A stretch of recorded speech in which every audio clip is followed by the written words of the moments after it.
So have you ever walked past a building in Amsterdam and wondered what that plaque on the wall of the building is? What is that design and why are there other plaques with different designs?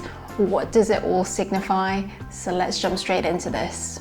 So I am really excited to be talking about this topic today because I love old buildings. One of the schools I went to was an old colonial building and it had been a hospital during the war. I found out where the surgery rooms were, there were bomb shelters, patients were even buried around the building, and I was like, are you for real? That is so cool. So bringing it back to the topic of this video, plaques that you see on buildings are actually called gable stones, and there are modern gable stones and there are old gable stones, and the old gable stones can date back as far as 1500s, and they kind of acted as billboards, and they would depict a variety of things. So for example, the owner of the property, their profession, notable people, so normally it would be like royalty, faraway destinations, exotic animals, something religious. And I've also read that back in those days not everybody could read, and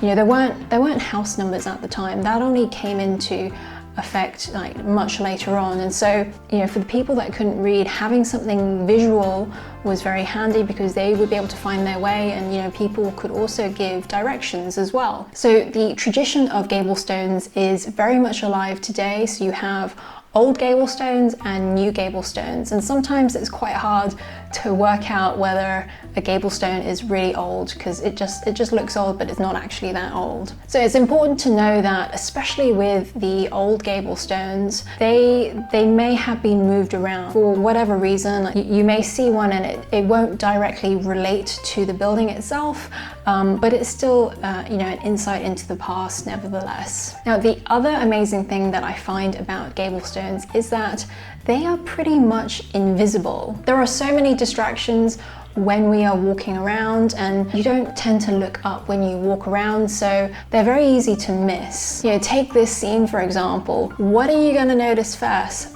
I'm pretty sure it's not going to be the gable stone. And when you do see one, the meaning of the gable stone isn't always very obvious, and it can be a little bit obscure as well, so it's very hard to care about something that I think you don't understand. Luckily there is an association here that really does care about gable stones, and their name translates to Friends of Amsterdam Gable Stones Association, and they have restored many gable stones, and they also have a website, and on there is a database where you can put in the street name and the gable stones on that street will come up, and there will be information about them. There's not information about every single gable stone, but it's pretty good. So I'm going to pause for a moment, and if you are enjoying this video, please could you give it a thumbs up, as it will really help this channel grow. Thank you so much. So here are some gable stones that I've come across. This is a very eye-catching gable stone. Leopards regularly appeared in prints from the start of the 17th century, and these animals, at the time, they were very exotic, they were very unusual, and people wanted them. So they brought them back on ships, and they ended up in the private zoos or menageries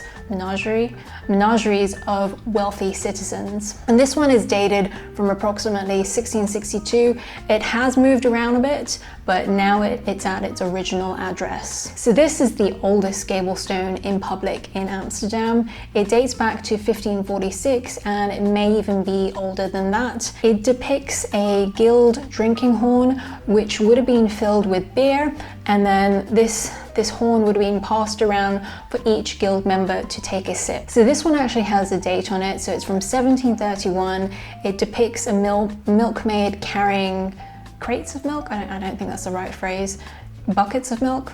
Carrying milk. So back in the day, this sign was for milk buyers, but it was also for inns, tobacconists, and pipe dealers. So this building was built in around the 1600s, and it was for a widow of a merchant who had strong trading links with Riga, which is the capital of Latvia. And so the Gablestone that you see, this castle with the lion, it bears a very, very strong resemblance to the Riga coat of arms. And finally, I think this is my favorite, this property was built in 1618 for a hat merchant, and the Gablestone depicts wooden molds where the hats would have been formed, and this type of hat was mainly worn by sailors. And you can see there is a table, and underneath the table there are barrels of chemicals, and these chemicals would have been used to treat the felt in the hat to make it softer. And these chemicals had mercury in them, so people using these chemicals would have eventually suffered from mercury poisoning. Hence the expression, mad as a hatter. I think that's fascinating. So are there any Gablestones in Amsterdam that have caught your eye? And if you're not based in Amsterdam, I am very interested to know if you have Gablestones where you are. Thank you so much for watching. Until next time, goodbye.